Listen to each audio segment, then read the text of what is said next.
محمد سلیم شاکر خان صاحب آپ سوال کرتے ہیں، نماز جنازہ پڑھتے وقت چپل یا جوتا پہن کر نماز جنازہ پڑھ سکتے ہیں یا نہیں؟ اس بارے میں تھوڑی سی وضاحت سمجھ لی جائے۔ اگر کسی شخص نے جوتا یا چپل پہنا ہوا ہے اور جوتا بالکل پاک ہے، جوتا اوپر سے بھی پاک ہے اور نیچے سے بھی پاک ہے، تو ایسے جوتے کو یا چپل کو پہن کر نماز جنازہ پڑھ سکتے ہیں۔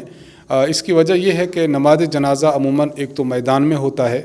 اور دوسرا مسئلہ یہ کہ نماز جنازہ میں سجدہ نہیں ہے، اس لیے آپ کو سجدہ کرنے کی حاجت نہیں ہوتی اور پاؤں موڑنے کی ضرورت بھی نہیں ہوتی۔ اس لیے کھڑے کھڑے اگر جوتا پاکیزہ ہو، پاک ہو اوپر سے بھی اور نیچے سے بھی، تو اسے پہن کر نماز پڑھی جا سکتی ہے۔ دوسری بات اس حوالے سے یہ سمجھے کہ اگر جوتا ناپاک ہے،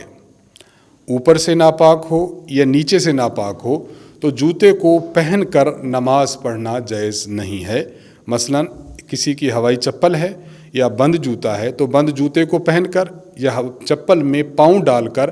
اس شخص کے لیے نماز جنازہ پڑھنا جائز نہیں ہوگا، اس طرح نماز نہیں ہوگی۔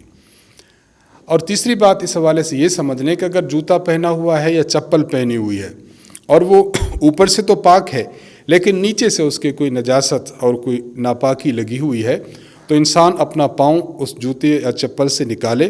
اور جوتے اور چپل کے اوپر رکھ کر اگر وہ نماز پڑھتا ہے تو اس طرح نماز پڑھنا جائز ہے۔ تو گویا یہ تین باتیں ہیں، سٹیپ بائی سٹیپ ان کو سمجھ لیا جائے تو اس مسئلے کا حل واضح ہو جائے گا۔